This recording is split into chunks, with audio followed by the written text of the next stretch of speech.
Hi, my name is Wilson Wong. I am a pediatrician that works out of New York City Health and Hospitals, Metropolitan in East Harlem. The fellowship offers so many different opportunities, but if I could pick a highlight, it would be work on developing teams. Before, I pretty much was a one-man show and didn't like to work with others, and still that has challenges, but essentially, big, hairy, important change requires power in numbers. The fellowship gives us practice in doing this. For one, they fund a project that we can perform in the community, so we have practice working in teams. Second, we have a ton of fellows, colleagues who are now friends that have a lot of experience and skill, and if you ever have challenges, you can simply pick up the phone and resolve issues. And finally, there's a lot of formal instruction on how to lead teams. One example is that I used to go into meetings and just sort of hope that the people in the meetings would get along. But now I pretty much Myers-Briggs everyone in that meeting before it happens in order to achieve lasting effects. There are a ton of wow moments in this program. You come away from the convenience, you say, you can say that, or we can do that, we are going to do that. But if I can pick a particular wow moment, it was in our first year of the fellowship. We were in Washington, D.C., and we were discussing the concept of intersectionality, something I actually never heard of before, the dynamic between individuals, multiple identities, and the society in which they live.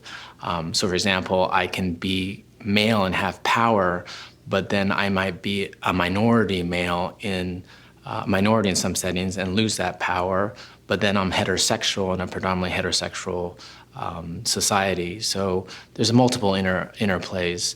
Well, we were learning how to apply intersectionality to our work, but we realized that we had to apply it first to ourselves. And the response from the conveners was to then flex the schedule. They had a very full schedule and great lesson plans, but they really trusted and listened to us fellows about what we needed. And then when we had the discussion, it was extremely nuanced and came from a place of personability and caring. For example, there was discussion of oppression and racism, and the whites in the groups, they knew that they should not be leading that discussion, and so they remained quiet until their participation was asked for. Or at some point, the discussion turned black and white, and we Asians, a couple Asians in the group said, well, wait a second, it's not just about black and white. You have to include other ethnicities, races, and voices. In our strategic initiative, we improve the way that children with youth behavioral issues come and leave the emergency room in East Harlem.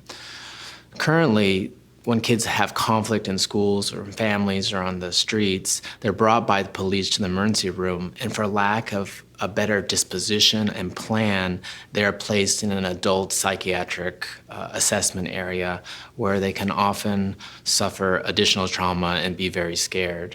So first, we came up with a triage tool that routed youth to the care settings that they needed to be. The second is that we created a separate space for youth to be assessed.